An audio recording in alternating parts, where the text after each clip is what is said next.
Bea Alonso, mas pinili ba ang tahimik na wedding?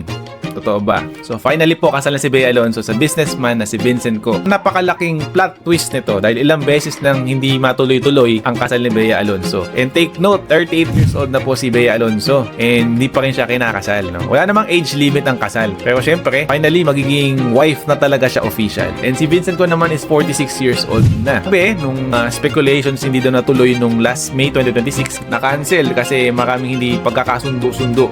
Pwedeng sa magulang, ewan ko, properties, or sa side ni Bea Alonso. Walang nakakaalam. Sabi ng mga nasa comment section, finally, si Bea Alonso magiging Bea ko. Yun. Nadali na eh. Nakuha na ang pure gold. No? Sa pure gold, always panalo.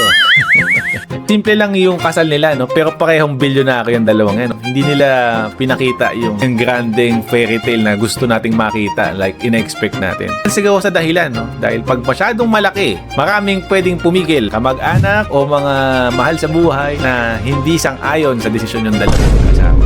Kaya siguro diniscreet nila, solo na lang, bibiglain na lang namin kayo. Yung mga bashers nila na hindi magustong matuloy, may resibo na po. Love talaga niya si Bea. Siguro ginawa niya ito to prove it. Wala na talagang bonggang wedding. Tuto lang parents, pero ginawan siguro ng paraan ng guy. Kaya nauwi sa civil wedding. Wala tayong alam, pero possibly, hindi man nauwi sa malaking wedding celebration. Mahalaga na tuloy, no? Importante pa din naman talaga doon is kayong mag-asawa kasi kayo nagdidesisyon eh.